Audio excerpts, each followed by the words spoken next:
Assalamualaikum warahmatullahi wabarakatuh. Selamat pagi Ananda calon siswa dan siswi SMK Harapan Bangsa tahun ajaran 2020-2021. Mudah-mudahan semuanya dalam keadaan sehat walafiat. Amin. Alhamdulillah, kali ini kita bisa melanjutkan materi yang keempat atau materi yang terakhir di tahun ajaran 2020-2021. Materi yang akan disampaikan yaitu mengenai kurikulum yang akan disampaikan oleh Pak Dendi. Untuk itu, mohon untuk dipahami apa saja yang akan disampaikan oleh beliau mengenai materi kurikulum. Kepadanya saya persilahkan. Assalamualaikum warahmatullahi wabarakatuh. Selamat pagi calon siswa SMK Harapan Bangsa.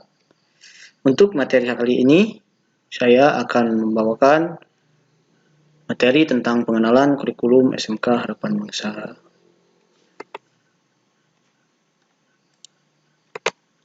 Layanan akademik di SMK Harapan Bangsa, yang pertama, kurikulum yang digunakan adalah kurikulum 2013 revisi.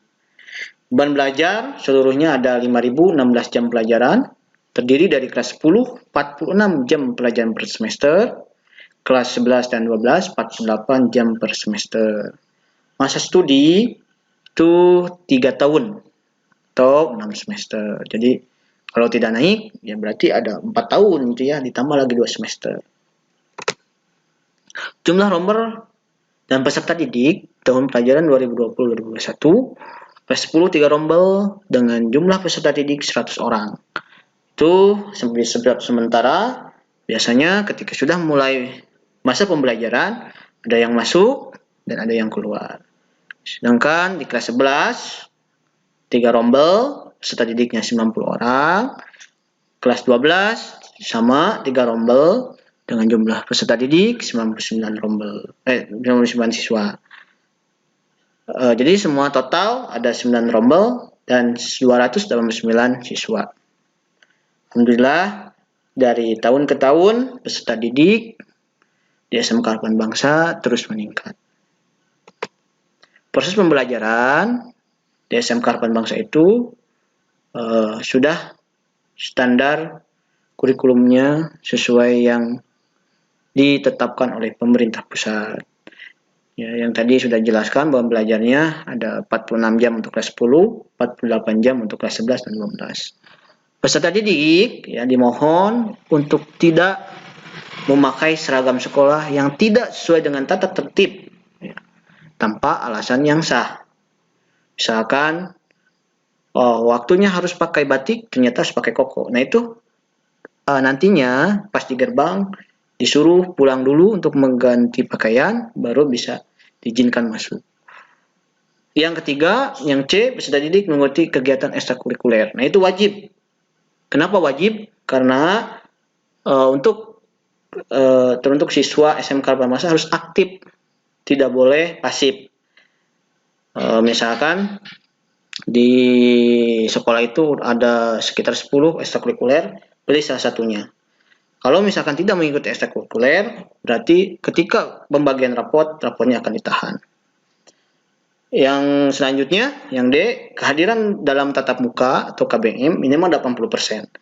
Jadi kalau ALPA udah lebih dari 10, itu biasanya tidak naik ya pas sidang kenaikan kelas. Jadi minimal 80%. Kalau misalkan ada sakit atau misalkan ada kegiatan keluarga, dimohon untuk mengirimkan surat ke sekolah sebagai bukti bahwa tidak bisa mengikuti proses pembelajaran. Selanjutnya, penilaian hasil pembelajaran. Penilaian hasil pembelajaran setiap mata pelajaran itu meliputi kompetensi pengetahuan dan keterampilan. Skala penilaiannya, pengetahuan serta keterampilan itu adalah 0 sampai dengan 100. Kriteria kelulusan minimal atau disebut dengan KKM, penilaian kompetensi pengetahuan dan keterampilan minimal mendapatkan nilai 75. Itu sudah biasanya sudah B, B+.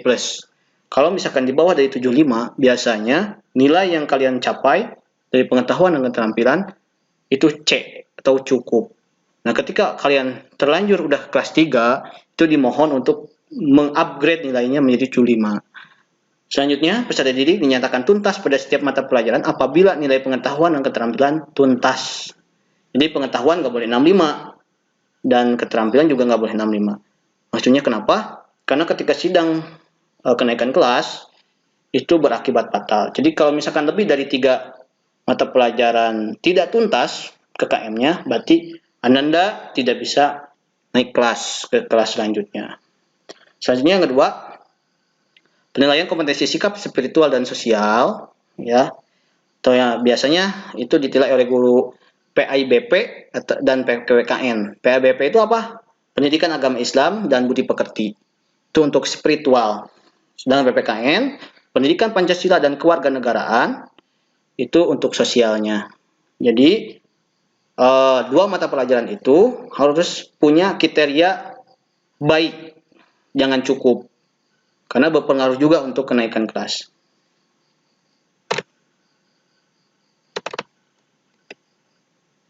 Maaf, kepencet. Nah, penilaian kegiatan ekstrakurikuler juga, ya, ada nilai plusnya ketika misalkan ada satu ekstrakurikuler yang diikuti dan nilainya baik, ya, itu juga akan menjadi syarat, ya, untuk pengambilan rapot dan kenaikan kelas. Itu. Nah, di sini dijelaskan juga kriteria kenaikan kelas. Yang pertama, maksimal hanya 3 mapel yang KBM-nya tidak tuntas. Tuh, ya, kalau misalkan 4 atau 5 yang nilai KBM-nya tidak tuntas, itu berarti otomatis tidak naik. Nilai pengetahuan KI 3 harus tuntas, nilai keterampilan juga harus tuntas, sosial dan spiritual juga harus baik. Jadi, Ananda siswa-siswi, jadi di kurikulum 2013 itu bukan hanya pintar, tapi harus berkarakter. Sudah banyak di negeri ini orang pintar tapi tidak berkarakter atau tidak punya akhlak. Jadi dimohon untuk Ananda itu harus seimbang antara pintar dengan berakhlak, gitu ya. Gitu. Nah, ekstrakurikuler itu bisa dipilih. Yang pertama ada Ilmais, Paskibra, Palang Merah Remaja, Bola Voli, Futsal, Karawitan, Karate. Itu bisa dipilih salah satu sebagai bahan, ya, di mana para siswa itu aktif di luar kelas. Tuh, ya. Nah, untuk selanjutnya, Ananda calon siswa itu sudah tahu bahwa dalam kondisi pandemi itu kita harus menggunakan sistem daring. Nah, sistem daring ini kita menggunakan yang namanya Google Classroom. Ya, Google Classroom. Di mana sih dapat Google Classroom? Itu Google Classroom bisa di-download di Play Store masing-masing. Ya, Play Store, masuknya ke Google Classroom atau Classroom biasanya. Nah, kalau sudah diinstal, itu klik 2 kali. Ya. Atau klik sekali juga bisa sih sebenarnya. Tunggu.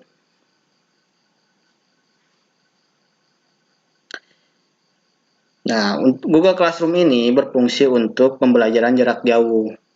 Jadi Ananda karena terhalang oleh yang namanya COVID, ya. Jadi pembelajaran harus menggunakan Google Classroom seperti ini. Ini misalkan tampilan di HP kalian. Ketika sudah terinstall, dia akan menampilkan seperti ini. Get started atau memulai, ya. Klik aja get started. Nah, untuk kalian, ya, Google Classroom ini dikhususkan harus punya akun, ya. Akun Gmail diwajibkan. Nah, untuk Ananda dimohon nama Gmailnya jangan aneh-aneh. Yang Ananda kucai@gmail.com, jangan seperti itu, ya. Jadi nama masing-masing aja. Ya, kita syukuri nama yang diberikan oleh orang tua itu bagus-bagus, ya. Ada Christian Gonzalez, ya, ada Cristiano Ronaldo mungkin namanya. gitu ya, atau Christian Cecep itu ya, mungkin ada ya, itu gunakan saja. Itu adalah sebuah kebanggaan yang diberikan oleh orang tua pada kita. Klik ya emailnya, klik OK. Nah, kalau udah, kita tunggu prosesnya sampai muncul tampilan Google Classroom untuk siswa. Tunggu saja, karena prosesnya lama. Nah, nanti Ananda semua, tampilan guru itu akan seperti ini. Itu akan memberikan kode token kelas. Ya, akan memberikan token kelasnya. Contoh, misalkan, tunggu ya, bentar, emang prosesnya lumayan ada lama. Kenapa di SMK menggunakan Google Classroom, tidak menggunakan Zoom, dan lain-lain? Dikarenakan Google Classroom lebih hemat kuota dan jaringan itu tidak terfokus pada jaringan yang besar, ya, yang kualitasnya tinggi. Jadi bisa yang rendah, misalkan di rumahnya sinyalnya kecil, ya, atau istilahnya untuk buka YouTube pun lama sekali. Di sini di Google Classroom, insya Allah ya akan bisa terbuka. Nah, misalkan kode itu sudah disebar, nah Ananda itu tinggal copy saja ya, copy, atau misalkan di WhatsApp itu tinggal ditempel, ya, ditekan, disalin, nah nanti bisa ditempel di sininya gitu ya.